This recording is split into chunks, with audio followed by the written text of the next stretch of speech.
Claudia Arias es ingeniera en alimentos egresada de la Universidad Nacional Autónoma de México, cuenta con más de 7 años de experiencia en la industria, especializada en el diseño de intercambiadores de calor, principalmente en el sector de refrigeración industrial. Actualmente se desempeña como ingeniera de ventas senior en Gunter de México, donde brinda soluciones técnicas enfocadas en sustentabilidad. Fue docente durante 3 años en la UNAM en la materia de transferencia de calor y aplicaciones de balance, combinando la formación académica con su labor en la industria. En 2018 recibió el premio Gustavo Vaz Prada por su proyecto de servicio social orientado a la reducción del desperdicio de alimentos y a la mejora de la seguridad alimentaria en el Banco de Alimentos de México. Su ponencia nos invita a repensar el diseño y la operación de los sistemas desde una visión responsable y actualizada. Bienvenida, ingeniera Arias. Adelante con su participación. Hola, ¿qué tal? Muchas gracias por tan bonita presentación, Elizabeth. Y bueno, muchas gracias a todos los asistentes por unirse a esta charla técnica sobre refrigeración sustentable, criterios técnicos clave con nuevos refrigerantes. Sobre todo esta charla estará enfocada a las implicaciones y los criterios técnicos que se deben de tomar en cuenta en cuanto a la selección de los intercambiadores de calor dentro del sistema de refrigeración, que sabemos que es el condensador y el evaporador. Entonces, bueno, para entrar en materia, vamos a revisar cómo vamos a ir abordando esta plática.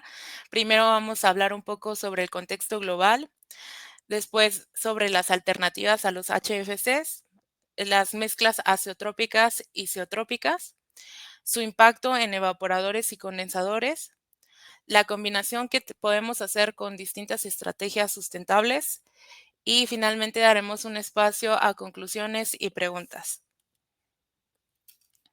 Y bueno, ya que nos estamos metiendo en contexto, es importante recordar números sobre la refrigeración y cómo estamos actualmente en cuanto a las emisiones y el efecto que causa la refrigeración en el contexto global. Bueno, se sabe que 8% de las emisiones globales, de gases de efecto invernadero son causadas por refrigeración comercial e industrial. También conocemos que el 17% del consumo energético global anual es causado por la refrigeración y la climatización. Además que el 0.4 grados centígrados del calentamiento global se prevé que son debido a los efectos de los HFCs utilizados en la refrigeración. Entonces, ya que estamos hablando de emisiones y del efecto que tiene la refrigeración tal cual en el impacto ambiental, pues vamos a recordar dos conceptos claves que son el GWP o Global Warming Potential o en español el potencial de calentamiento global, que es una medida de cuánto calor puede atrapar en la atmósfera en comparación del dióxido de carbono, cualquier refrigerante, en un periodo específico, generalmente de 100 años. Entonces, en resumen, el GWP nos indica qué efecto o qué impacto tiene en el calentamiento global un refrigerante comparado con el CO2. Tomando como base el CO2 tiene un GWP de 1. Esto quiere decir que si tenemos un refrigerante que tenga un GWP de 3, quiere decir que su impacto es 3 veces lo del CO2. Otro concepto clave que vamos a recordar es los HFCs o los refrigerantes hidrofluorocarbonados, que son refrigerantes muy utilizados en la industria de la refrigeración, sin embargo, tienen un alto efecto invernadero. Entonces, son una familia de refrigerantes que se originó para hacer una alternativa a los EFCs y a los HFCs que dañan la capa de ozono. Estos refrigerantes que acabo de mencionar, pues tienen en su composición cloro y pues es lo que produce este efecto nocivo hacia la capa de ozono. Sin embargo, aunque los HFCs sí son una alternativa a los que tienen compuestos con cloro, tienen un GWP muy alto y contribuyen al cambio climático. Y bueno, dentro de nuestro contexto global, hay que tomar en cuenta las regulaciones que se han ido haciendo Algunas de estas son las normativas, como es el caso de la normativa F-Gas. Esta normativa es de la Unión Europea y regula el uso de refrigerantes fluorocarbonados, como HFCs, en equipos de refrigeración y climatización. Esta normativa tiene medidas como prohibiciones de ciertos refrigerantes, límite de emisiones, recuperación y reciclaje de estos gases y otros aspectos.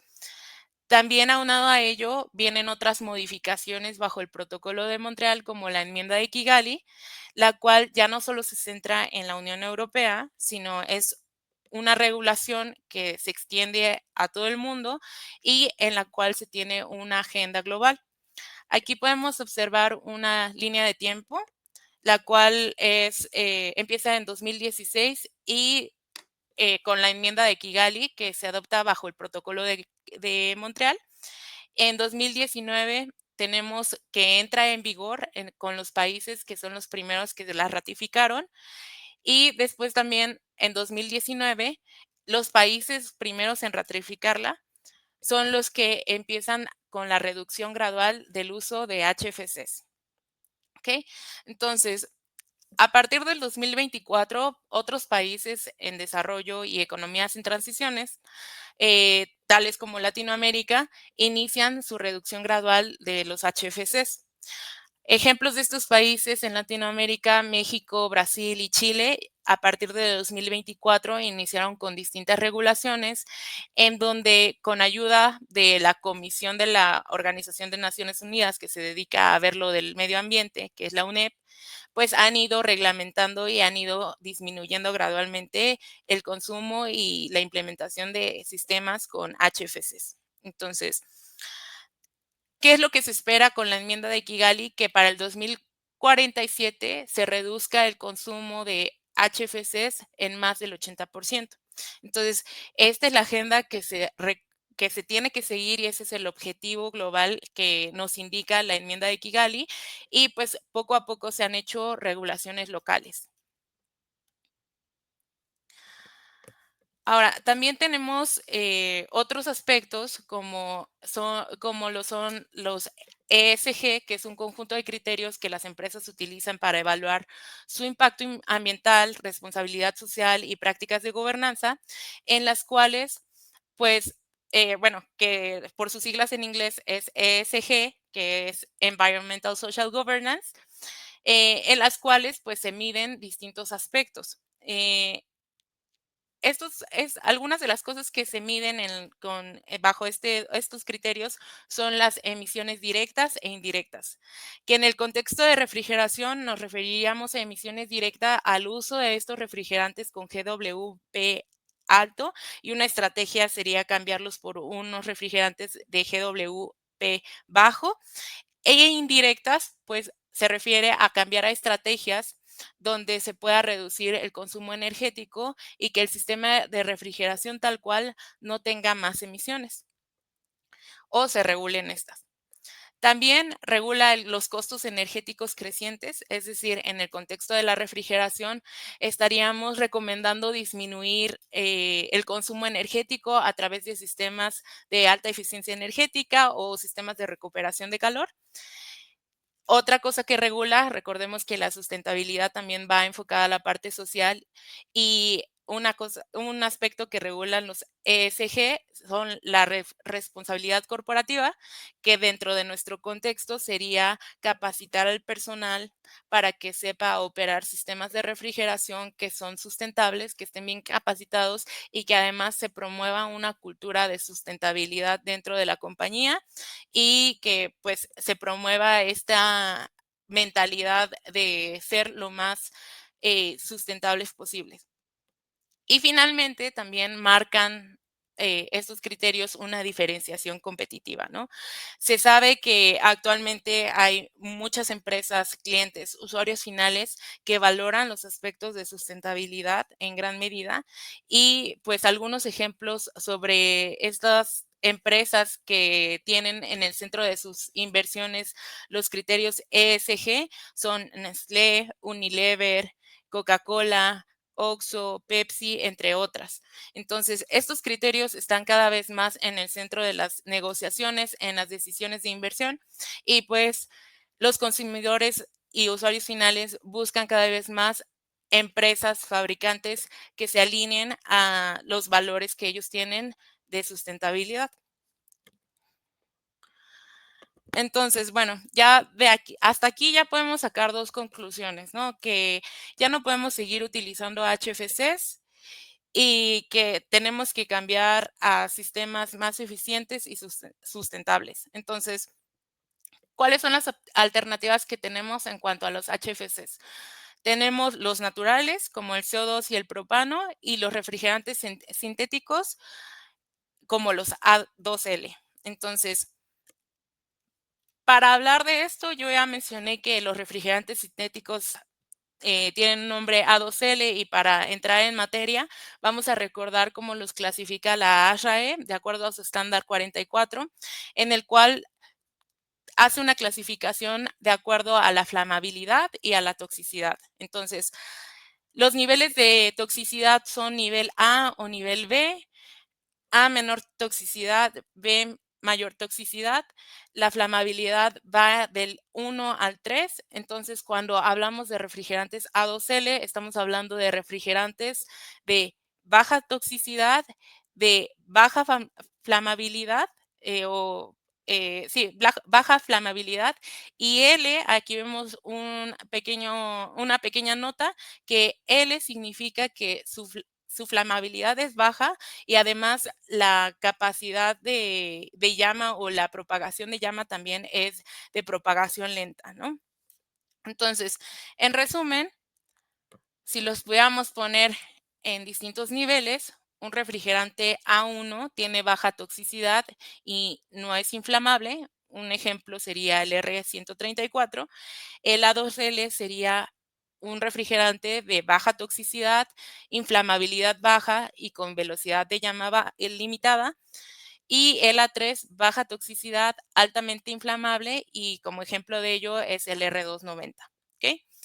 Entonces, ya que dimos un repaso a cómo los clasifica la ASHRAE, pues vamos a hablar de cada uno de ellos y sus principales pros y contras. Entonces, tenemos al R744, mejor conocido como CO2, el cual es nuestra base del GWP, que tiene un valor de 1 y es un refrigerante no inflamable, pero opera a altas presiones y su comportamiento es transcrítico.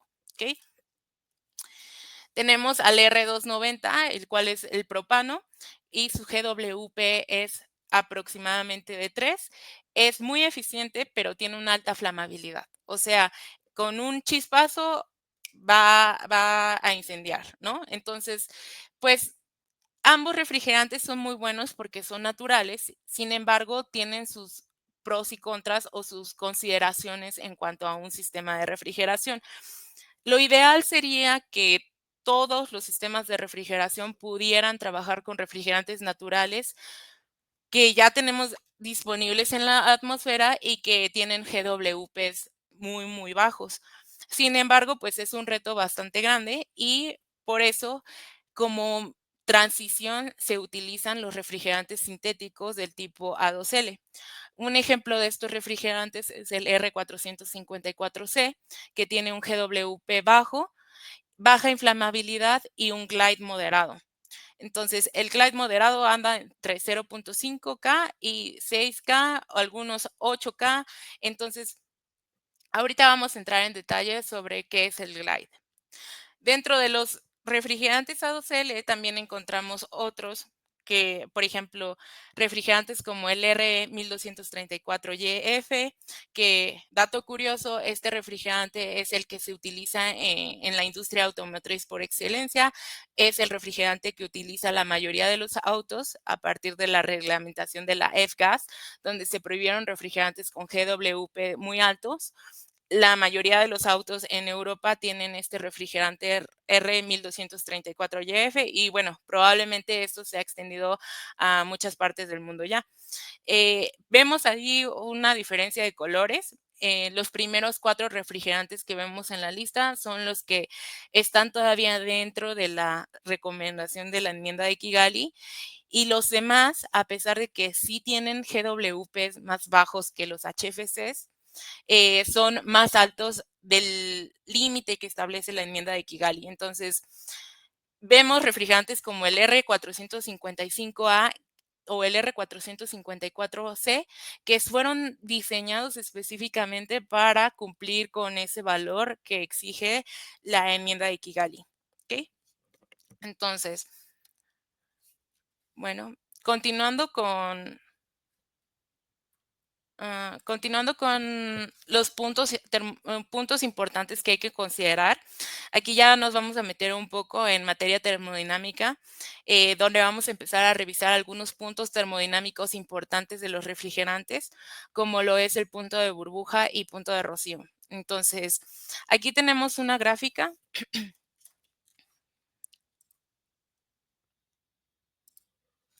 Aquí tenemos una gráfica donde podemos ver una separación entre estados de la materia de los refrigerantes, como lo es el estado líquido, el estado combinado, donde hay una mezcla líquido-vapor, y el estado vapor.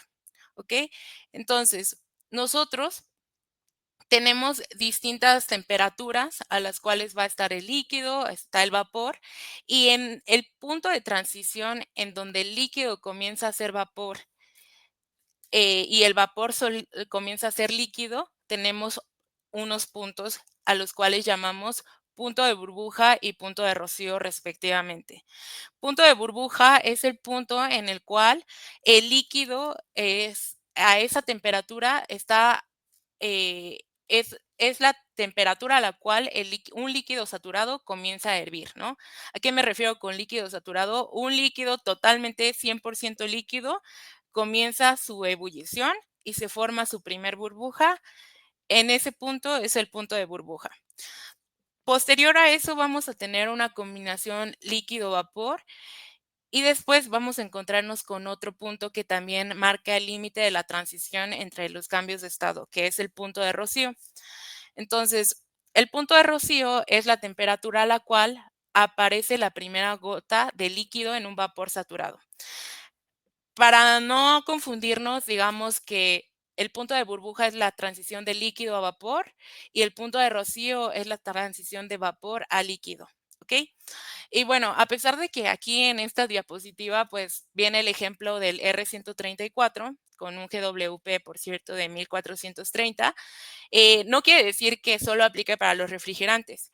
Estos puntos, pues, aplican para cualquier fluido.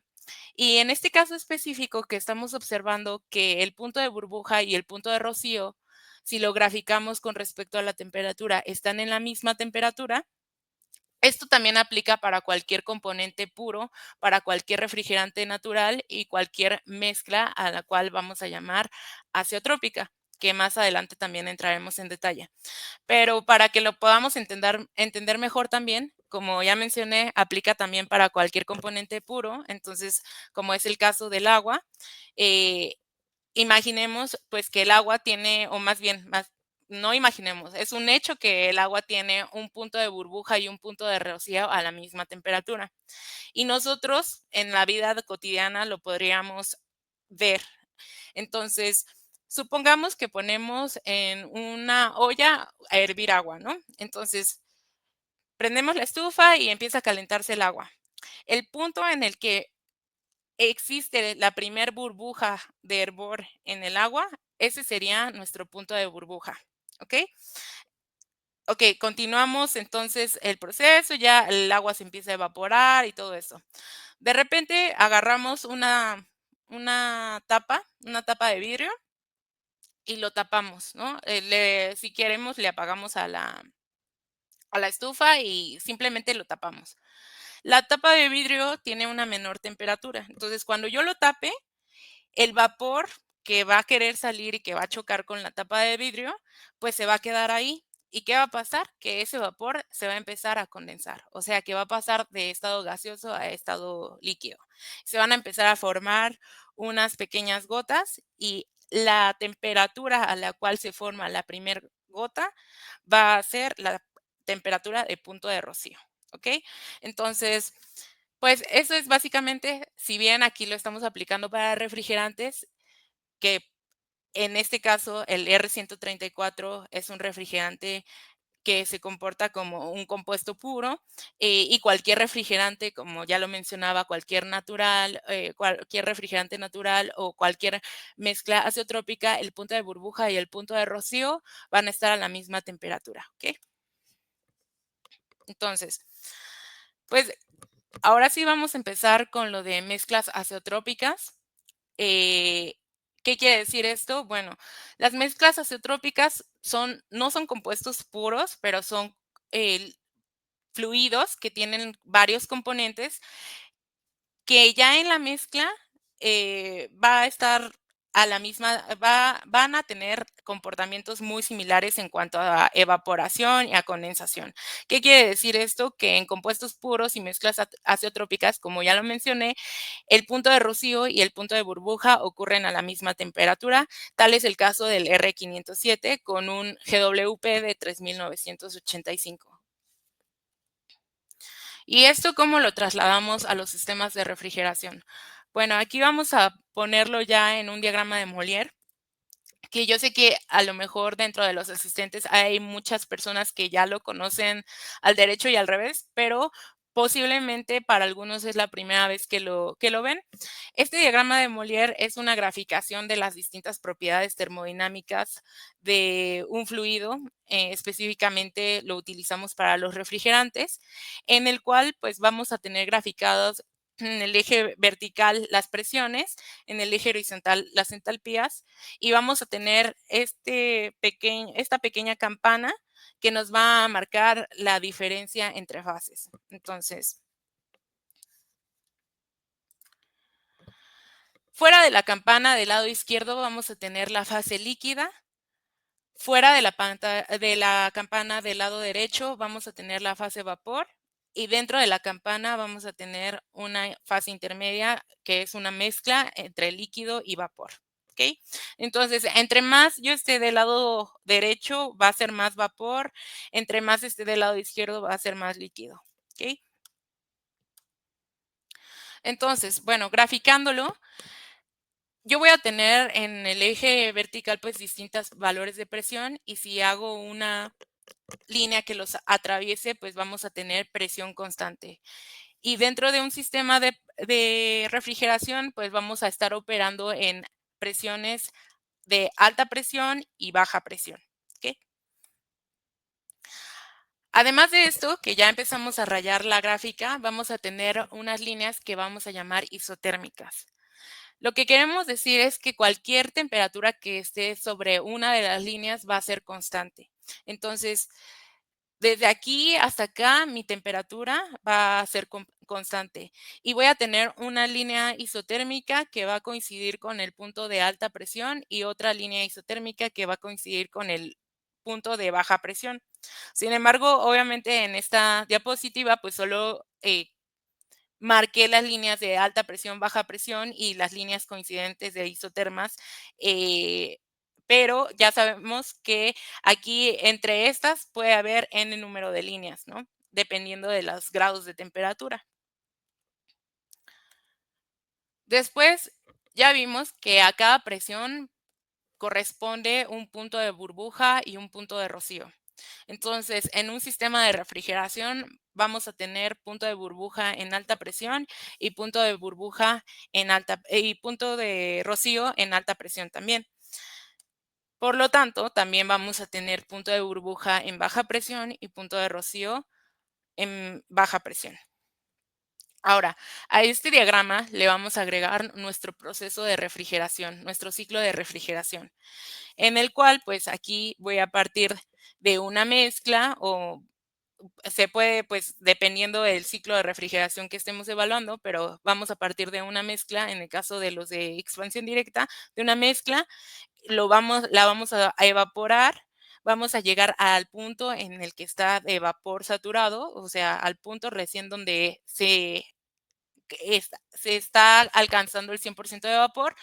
En los sistemas de refrigeración de expansión directa, pues se lleva a un recalentamiento, luego se comprime a entropía constante, que también es una de las líneas que en este momento no lo puse en la gráfica, porque principalmente nosotros nos vamos a enfocar en los procesos de intercambio de calor.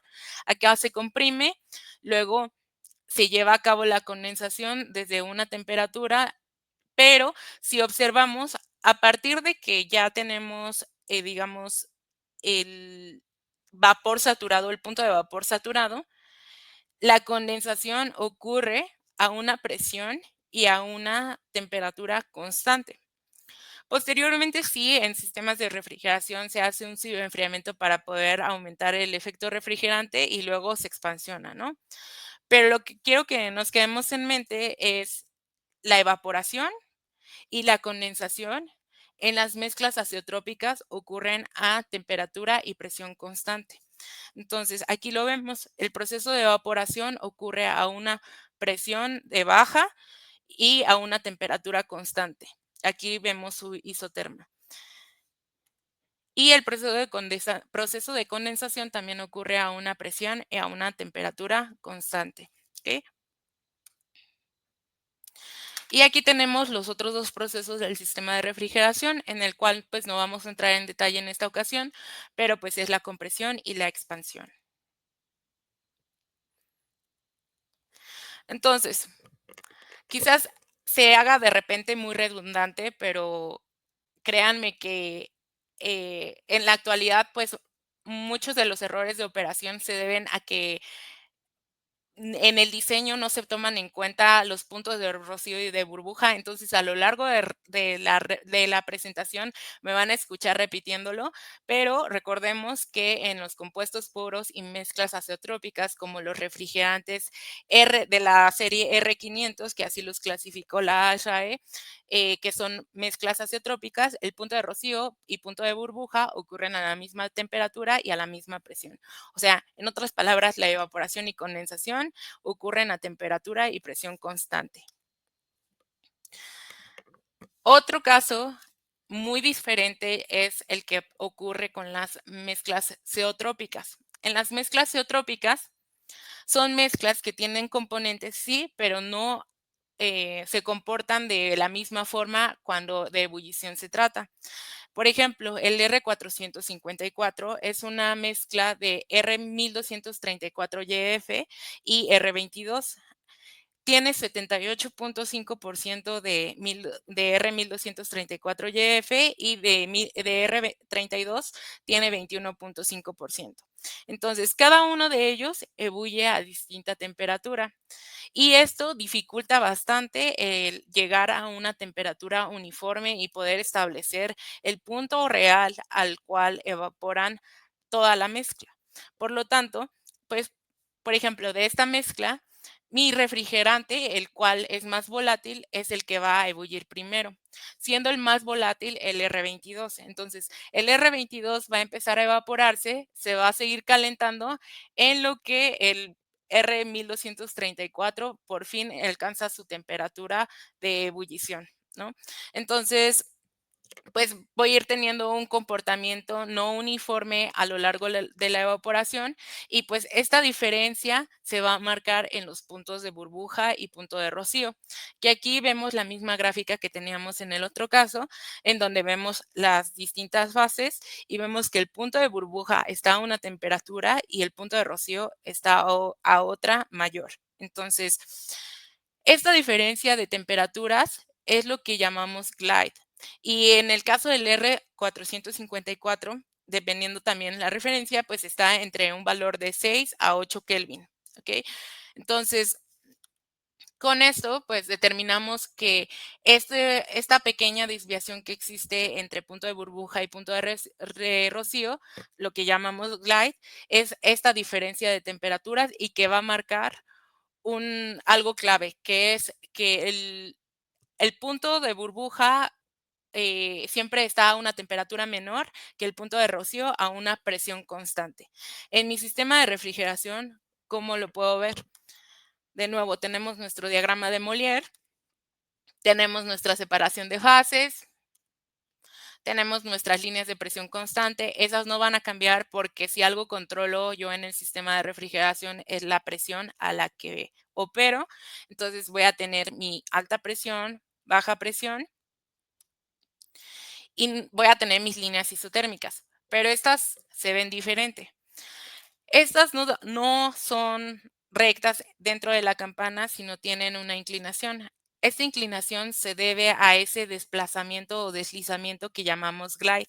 Entonces, ¿en qué implica esta variación? Bueno, implica que cuando yo tengo un proceso que se lleve a cabo dentro de la campana, la temperatura va a ser diferente. ¿Qué tanto se separan estas isotermas? Bueno, pues se separan lo equivalente al valor del glide o del deslizamiento, que en este caso el R454 es de 8 Kelvin. Y eso aquí lo podemos observar también con los diferentes puntos, que es punto de burbuja y punto de rocío, en el cual vemos que el punto de rocío está a una mayor temperatura y el punto de burbuja a una temperatura menor.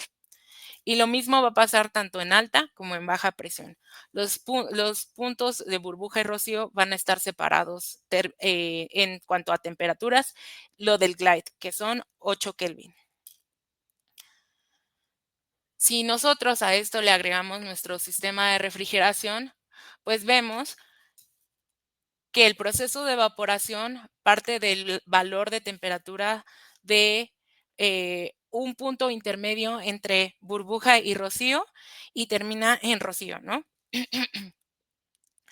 Y el proceso de condensación empieza en el punto de rocío, ¿sí? Y termina en el punto de burbuja. Pero si observamos la temperatura, no está a una temperatura constante. Está a una presión constante, sí, pero no a una temperatura constante. Entonces, esto va a ocurrir en el caso de todas las mezclas zeotrópicas.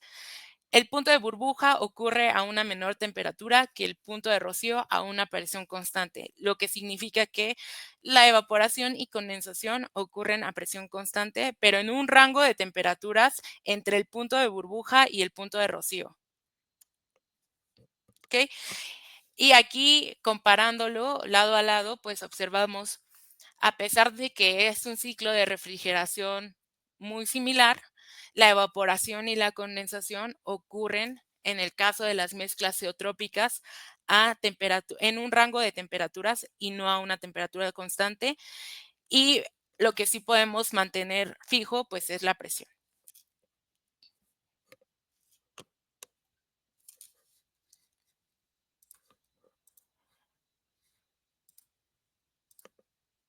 Dentro de la selección de los intercambiadores de calor, que es el tema al que nosotros nos vamos a enfocar el día de hoy.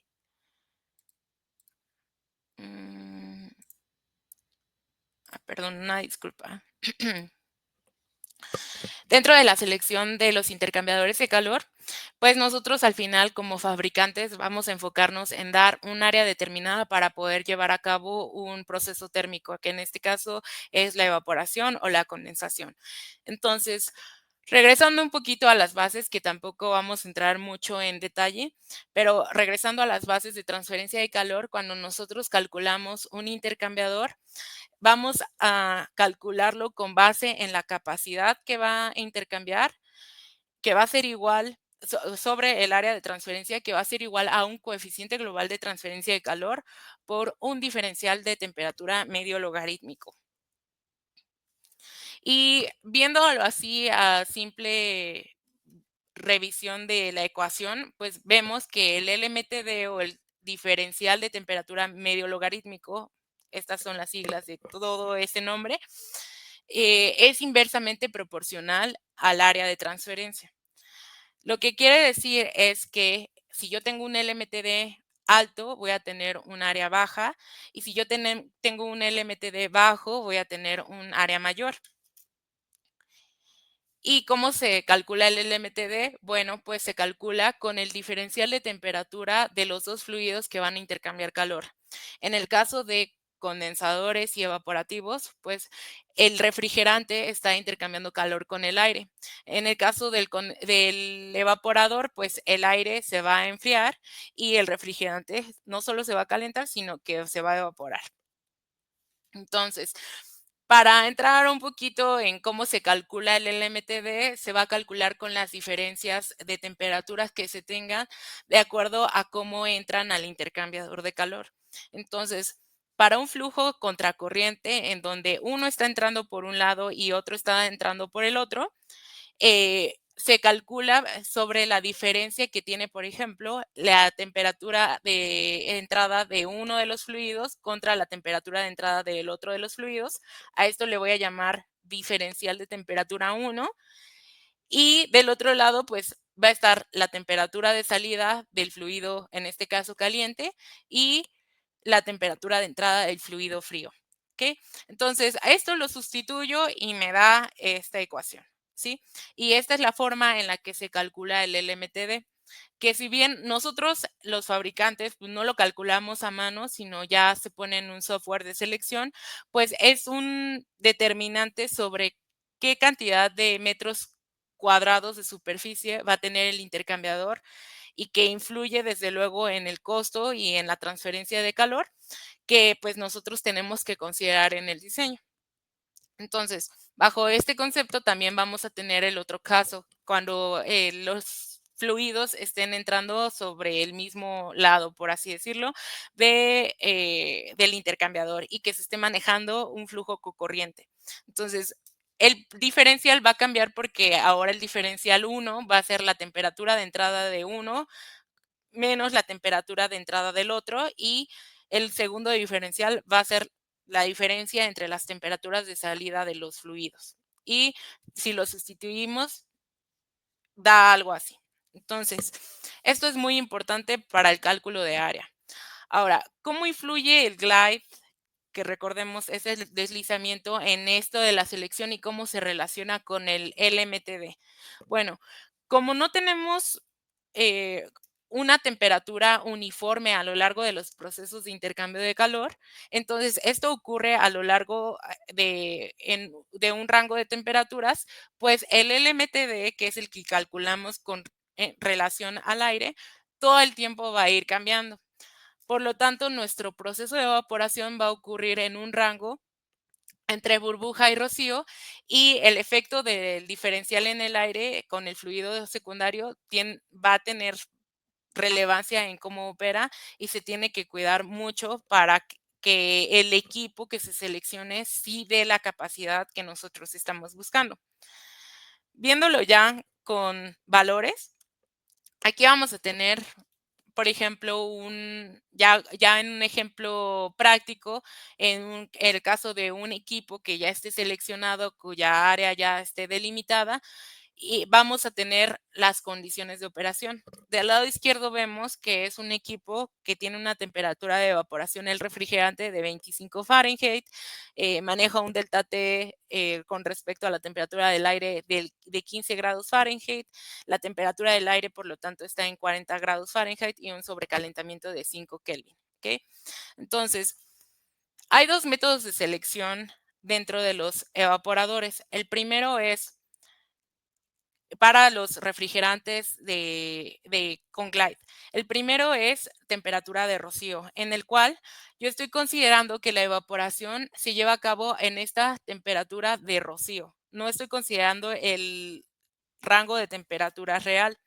Entonces, si yo tengo ya un área delimitada y definida y comparo refrigerantes como uno que no tenga glide, como es el caso del R507, lo comparo con uno que tenga 8 Kelvin de glide, como el R454, y comparo las capacidades, si veo, pues en este evaporador R507 me da una capacidad de 46,826 BTUs hora y el R454 me da 64,873, o sea, 38% más. Pero esto, ¿en qué está en función? Bueno, está en función del LMTD, que esta área que yo ya tengo delimitada me está dando más capacidad porque el diferencial que estoy considerando al considerar que el refrigerante con Glide se evapora a temperatura de rocío es mayor que un refrigerante que no tenga Glide. Como contraparte va a haber otro método de selección que es la temperatura media. Esta temperatura media, si observamos aquí los valores, sí me está dando una ventaja otra vez contra un refrigerante como el R507, pero cuando yo seleccione con R454C con una temperatura media, el valor de la capacidad adicional no va a ser tan mayor como en el caso de seleccionarlo como temperatura de rocío. Y esto está relacionado también al cálculo del LMTD. Viéndolo en nuestro diagrama de Molière, en el caso de la temperatura de rocío, parece que el refrigerante R454C es mucho más potente en capacidad.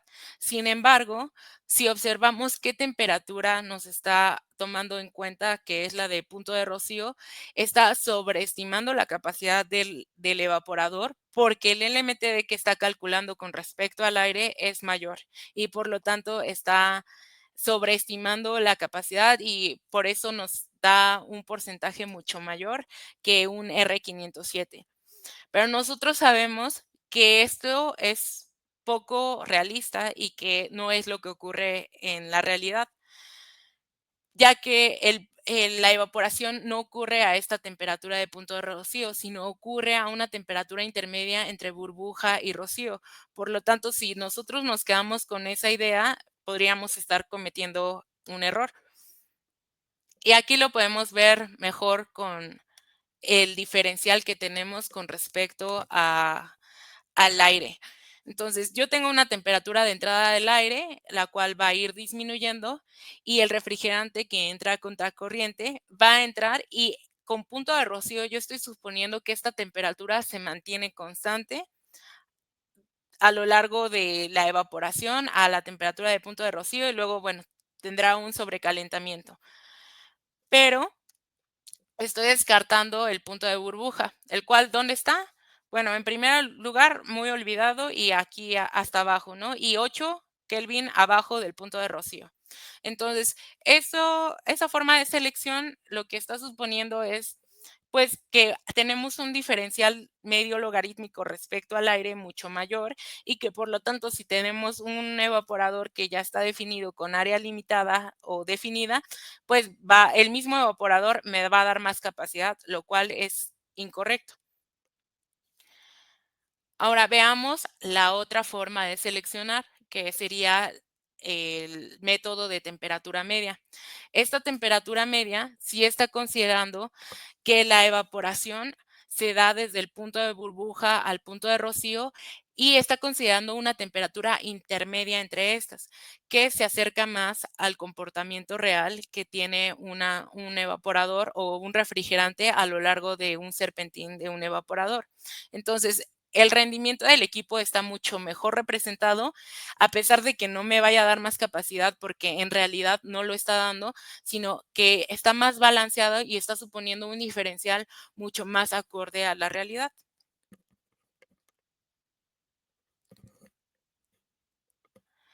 ¿Qué hacemos entonces? Lo seleccionamos a una temperatura media, entre punto de burbuja y punto de rocío.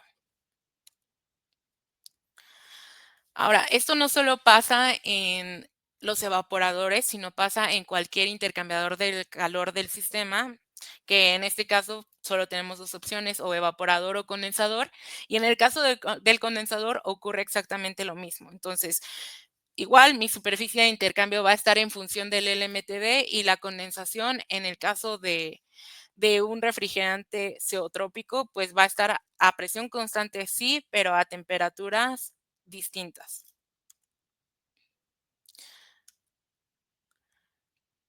Y aquí pues vemos de nuevo que el glide pues también sigue siendo el mismo en el lado de alta presión.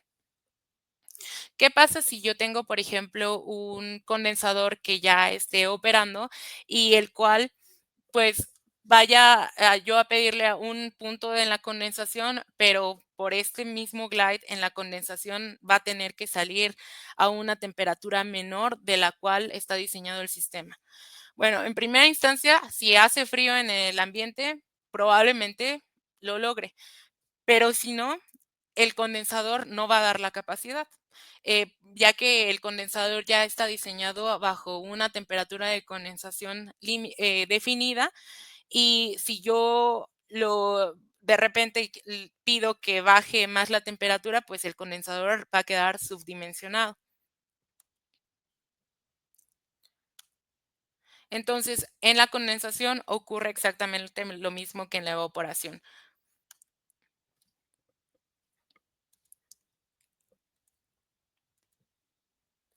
¿Qué hacemos para poder compensarlo? Bueno, en primera instancia, si nosotros nos quedamos con seleccionar un condensador con punto de rocío y no lo seleccionamos con temperatura media, igual estamos suponiendo que va a quedar a una temperatura constante cuando en la realidad no es así.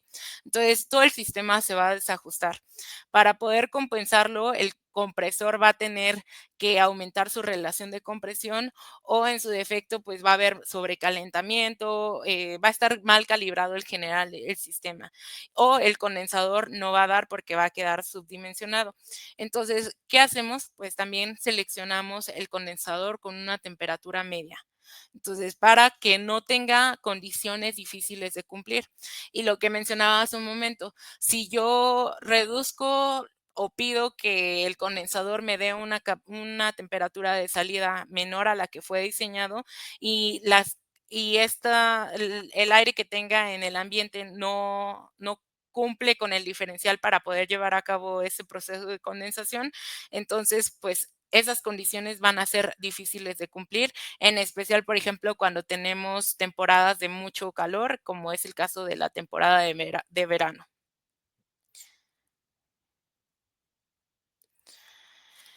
Y para ir, pues, resumiendo lo que acabamos de revisar, pues, es importante considerar el glide para seleccionar correctamente evaporadores y condensadores, para calcular correctamente el subenfriamiento y el sobrecalentamiento, y para tener los controles bien calibrados. Ignorar el glide, pues, nos puede llevar a errores técnicos como la selección inexacta de intercambiadores de calor, control ineficiente del sistema, riesgo de dañar el compresor, porque si se me desajusta todo el sistema y no calculo bien el sobrecalentamiento, corro el riesgo de que haya líquido en la línea de succión que pueda llegar al compresor y que pueda afectarlo, ¿no? Y hay una reducción también del rendimiento del sistema si no se considera el glide. Y para esto también se pueden combinar las estrategias de rediseño o de nuevos proyectos con tecnologías sustentables. Hace un momento comentaba el caso en el que un condensador no esté dando la temperatura que estamos buscando en la condensación y que ya no pueda aumentar la relación de compresión, por lo que no pueda aumentar la presión de condensación. Entonces, puedo recurrir a otras tecnologías en la condensación, como es el caso de los adiabáticos, que van a poder aumentar la eficiencia de acuerdo al uso de temperaturas ambiente, que es el caso del adiabático. Bueno, cuando tenga temperaturas ambientes muy altas, lo que va a hacer es que va a hacer pasar el aire a través de unos paneles hidrofílicos de celulosa, los cuales van a humidificar el aire. El aire, al ganar humedad va a reducir su temperatura y vamos a tener aire más frío que va a pasar por el serpentín y llevar a cabo el proceso, en este caso, de condensación. Entonces, se puede combinar con distintas estrategias. Otra cosa nos da esto? Bueno, nos da la operación a temperatura de descarga más bajas también y una condensación más uniforme.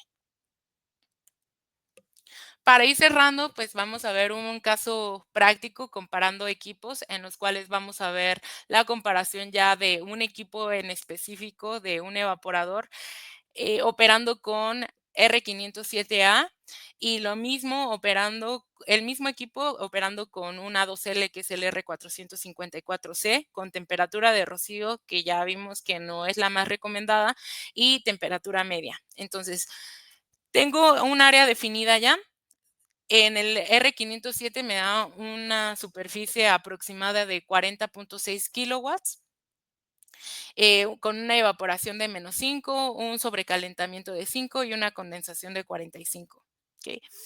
Luego tengo este mismo equipo con R454 con temperatura de rocío y si nos vamos nada más a los porcentajes, aquí vemos que está un 50% sobrado este equipo, ¿no? O sea que si nos dejamos ir por este valor, podríamos decir que le podemos sacar 50% más de kilowatts a este mismo equipo, pero ya aprendimos que eso no es realmente que eso no es lo que realmente ocurre.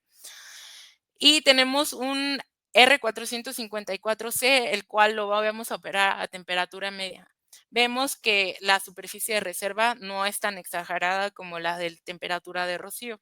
Entonces, también otra parte importante de recalcar aquí es que si bien el de temperatura media me está dando aparentemente 10% de superficie de reserva, acá ya tengo que hacer algunos cambios en la operación, como es el caso del superheating, ¿sí? Que en todos los demás casos estaba en 5 Kelvin, pero en este caso lo tengo que reducir para poder tener un diferencial adecuado que pueda llevar a cabo la transferencia de calor. Ahora después de esto hacemos la corrida de los compresores y con base en eso vamos a seleccionar nuestros condensadores. Entonces, vamos a comparar el mismo condensador en cada caso. En el caso del R507 tengo un condensador que nos da una capacidad de 57 kilowatts. En el caso del R454, una capacidad de 47.4 kilowatts, pero observemos que la condensación ya no está saliendo a 45 grados, sino que está saliendo más arriba. Entonces, imagínense si en la evaporación pensamos que nos puede dar más capacidad y luego con eso queremos operar el mismo condensador, pues mucho menos nos va a dar. Entonces, nos va a dar una condensación mayor. ¿Qué quiere decir esto? Más gasto energético en el compresor también. Y si comparamos el punto más equilibrado, que es el R454, pues ya tenemos una condensación muy parecida a lo que estamos buscando, de hecho un poquito menor, de 45 grados, y una capacidad pues no tan diferente tampoco de lo que estamos buscando, ¿no? Pero al final de cuentas hay un déficit. Entonces, siempre se tienen que seleccionar todos los componentes con la temperatura media. Llámese evaporador, compresor, condensador y válvula, tienen que estar seleccionados cuando son refrigerantes con deslizamiento a una temperatura media. Y como conclusiones, pues, en primera instancia, sabemos que no es el refrigerante, no solo es el elegir un refrigerante con GWP bajo, sino analizar las implicaciones que tiene. Es el sistema completo.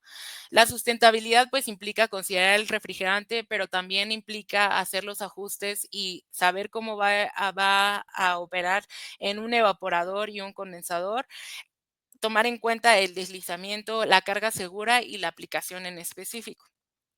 2, seleccionar bien el equipo, pues marca la diferencia.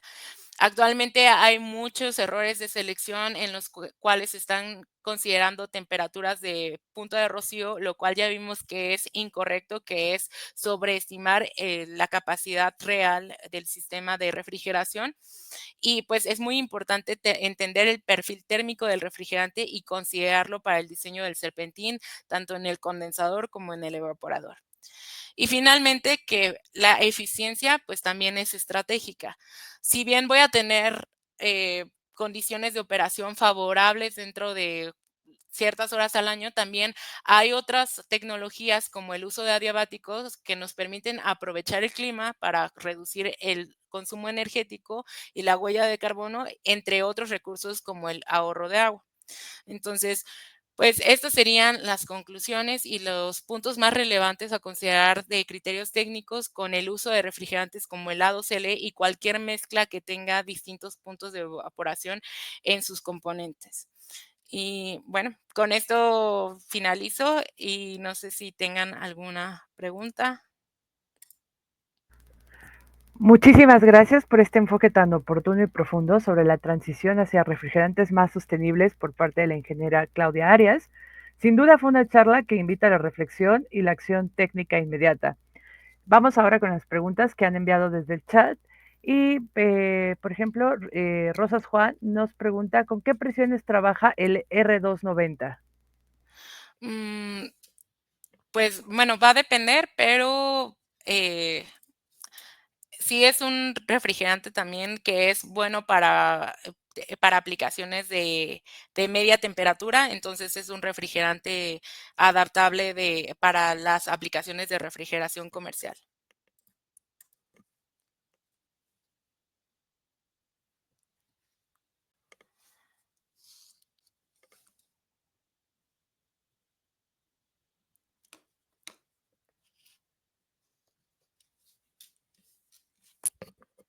Hola, hola. Hola Eli, ¿estás ahí? Estás muteada.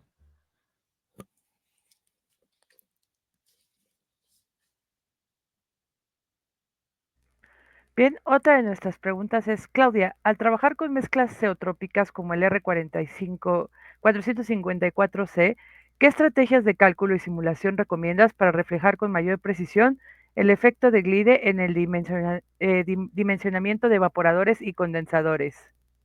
La principal estrategia sería seleccionar evaporadores y condensadores en el punto de temperatura media, es decir, que estamos considerando un intermedio entre temperatura de punto de burbuja y punto de rocío. Entonces, esa es la principal estrategia, seleccionar con temperatura media y nunca seleccionar con temperatura de rocío.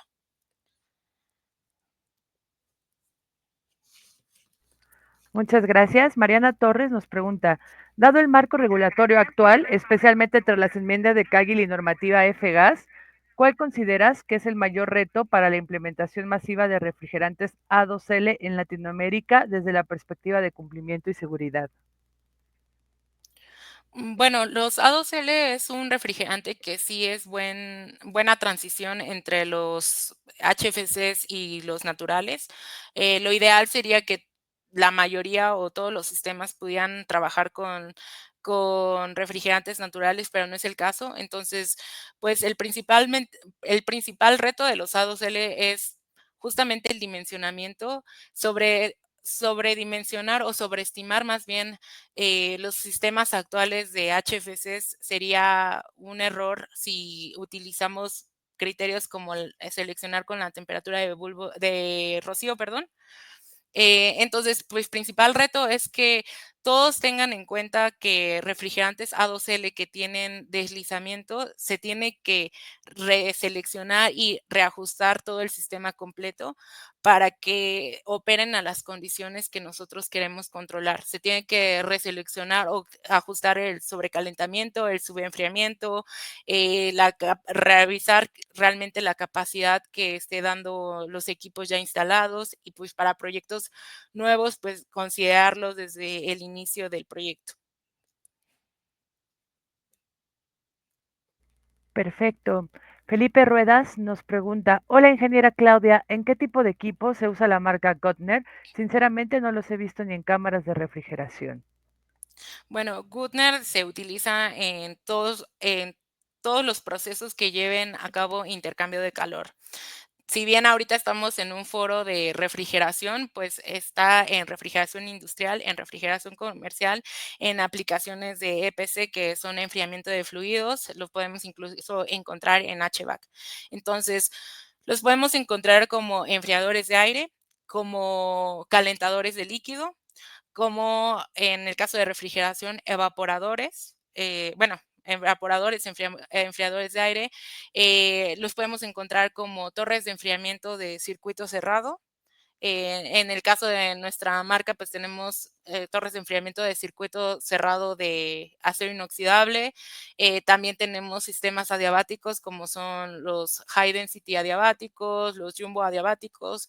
Quizás si no los han visto a lo mejor en una cámara, porque en algunas aplicaciones pues son equipos que a veces no se ven, pero muchas veces los podemos ver en las azoteas de las plantas por ejemplo, si vemos equipos en UV o vemos condensadores evaporativos, condensadores adiabáticos, como lo mencionaba, condensadores de aire. Entonces, cualquier sistema o cualquier aplicación que lleve intercambio de calor y que se pueda resolver ya sea con un intercambiador de tubos aletados o, por ejemplo, como el caso de los torres de enfriamiento de circuito cerrado, todo eso ahí podemos ver pues presencia de la marca.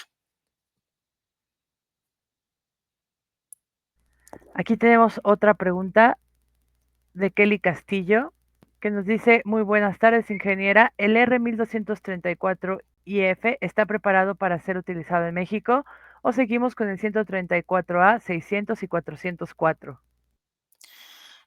Me parece que sí ya hay poco a poco se ha ido incorporando a la industria automotriz, entonces ahorita ya es el refrigerante por excelencia de la industria automotriz.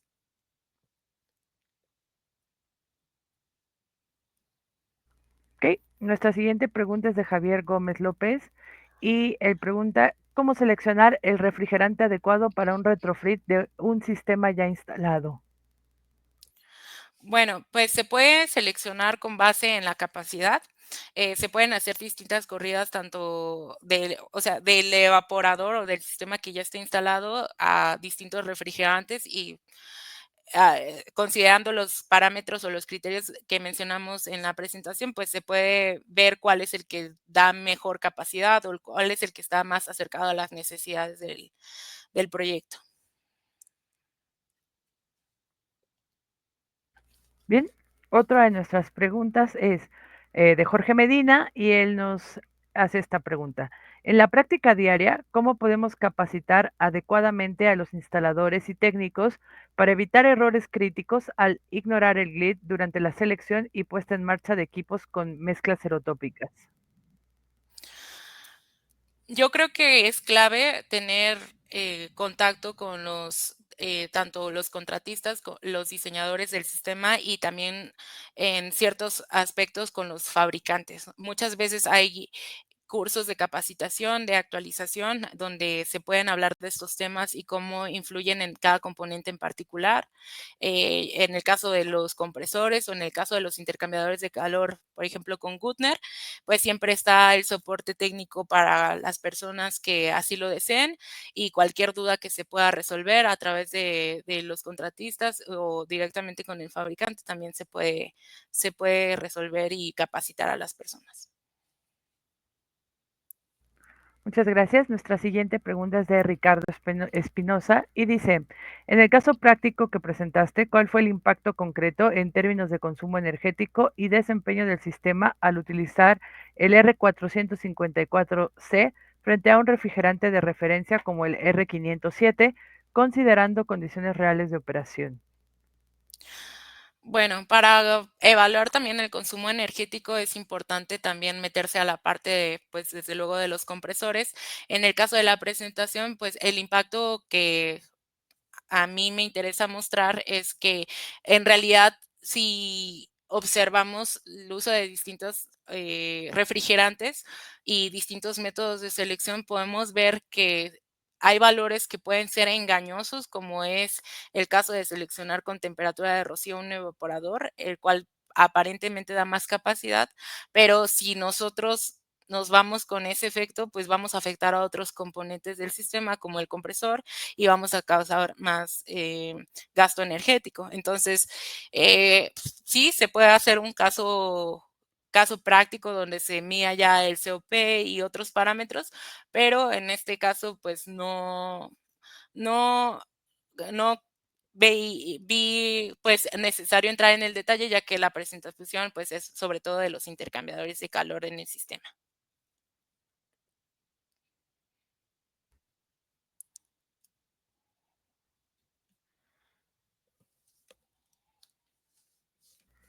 Marco Valderas nos pregunta, en su experiencia, ¿sabe qué tanta está involucrada la Semarnat para lograr los objetivos mencionados en las aplicaciones de nuevos refrigerantes? ¿O si hay algún tipo de apoyo o capacitación? Sí, me parece que sí. El día de ayer vi que en el mismo congreso hubo una presentación donde hubo una mesa de debate o un foro donde estuvieron varios especialistas y creo que alguno de ellos ya había participado en Semarnat. Y sí se están haciendo algunas reglamentaciones donde hay también incentivos, pero eso sí sería cuestión de revisarlo con los expertos y seguramente hay algo que promueva proyectos sustentables.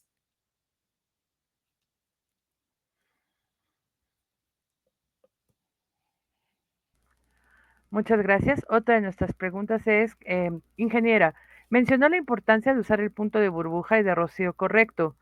¿Podrías profundizar en cómo afecta esta elección al cálculo del LMTD en configuraciones contracorriente versus cocorriente en intercambiadores de calor?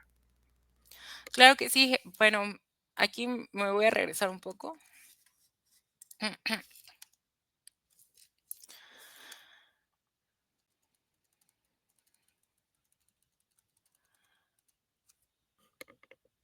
Bueno, en principio también hay que considerar que el punto de burbuja sí se puede tomar en cuenta porque al final es otro punto de referencia, pero por lo regular para condensadores y evaporadores hay dos opciones que es punto de rocío y punto de y temperatura media, porque el punto de burbuja, pues, estaría en el otro extremo, y ya vimos que los extremos de un lado o del otro no son favorables para el diseño ni dimensionamiento de un sistema. Entonces, por ejemplo, aquí tenemos, al final el LMTD va a ser un valor que nos va a ayudar a saber el diferencial o más o menos cómo se comporta el diferencial a lo largo de un proceso térmico. En el caso de evaporadores, pues este diferencial pues es respecto al aire. Y aquí vemos que considerar el punto de rocío como temperatura única en la evaporación nos da un diferencial LMTD ya en cálculo con software que se está haciendo todo el cálculo del diferencial uno menos el diferencial 2 entre el logaritmo natural de de la división entre esos diferenciales, pues considerar esto nos da un LMTD mayor, lo que hace que si tenemos ya una área fija, estemos suponiendo que la capacidad que nos va a dar este refrigerante es mayor, cuando en realidad sabemos que el proceso de evaporación ocurre en un rango de temperaturas entre el burbuja entre el burbuja y el punto de rocío. Entonces, esto es más acercado a la realidad y como vemos, el LMTD ya calculado no es mayor, sin embargo, bueno, es mayor respecto al 507, pero no es tan grande como el método de selección temperatura de rocío, por lo tanto, nos va a dar una capacidad más acercada a la realidad.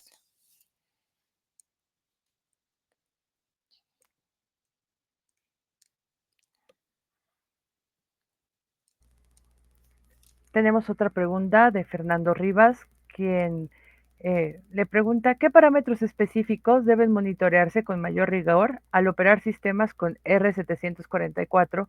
Esto considerando su comportamiento transcrítico y las altas presiones que maneja. Perdón, no escuché el inicio de la pregunta, ¿lo podrías repetir, por favor?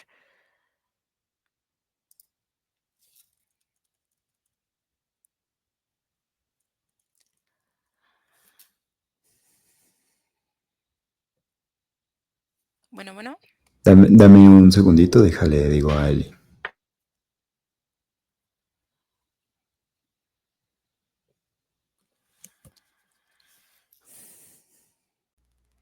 Claro, Fernando Rivas pregunta, ¿qué parámetros específicos deben monitorearse con mayor rigor al operar sistemas con R744, considerando su comportamiento transcrítico y las altas presiones que maneja?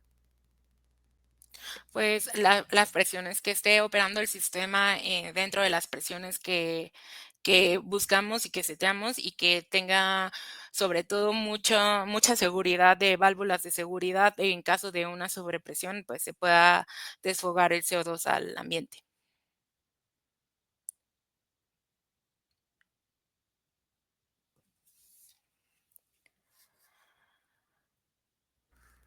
Aquí tenemos otra pregunta de Tomás Aguirre que dice, ¿cómo integran en Gontner los criterios SG en el desarrollo y selección de soluciones con nuevos refrigerantes?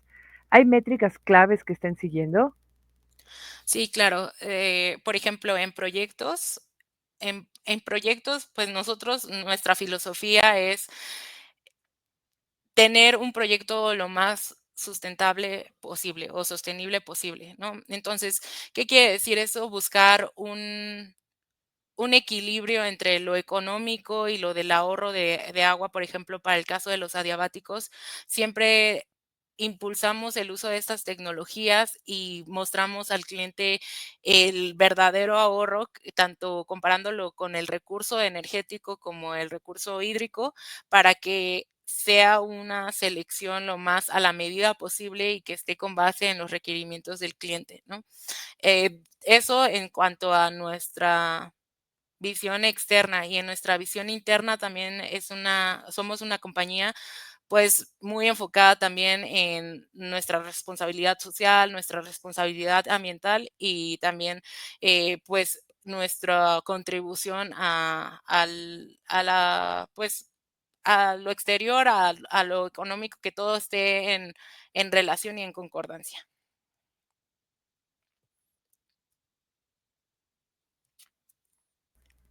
Muy bien, tenemos otra pregunta de Javier Gómez que nos dice, ¿estos refrigerantes A2L se recuperan de la misma manera que los HCFCS en caso de una intervención en un equipo para no liberarlo al ambiente?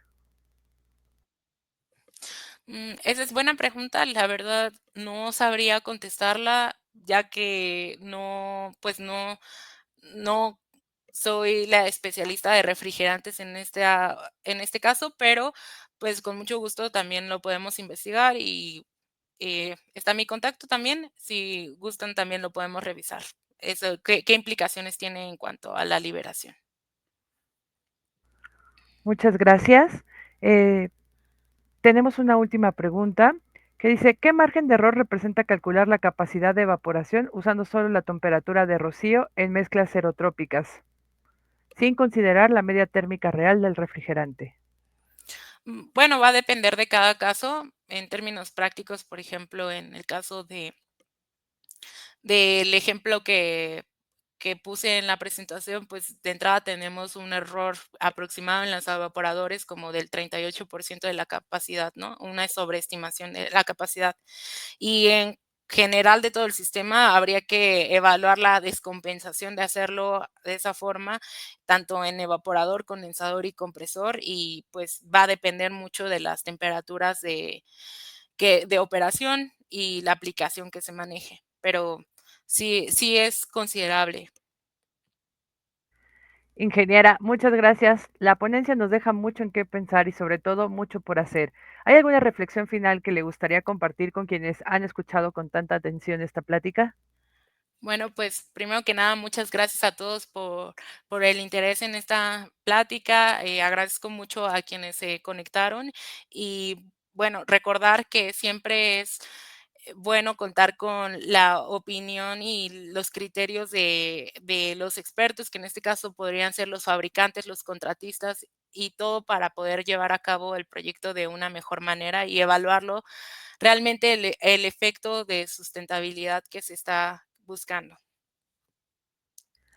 Agradecemos profundamente esta conversación con la ingeniera Claudia Arias por compartir con nosotros criterios técnicos precisos para avanzar hacia una refrigeración más sustentable.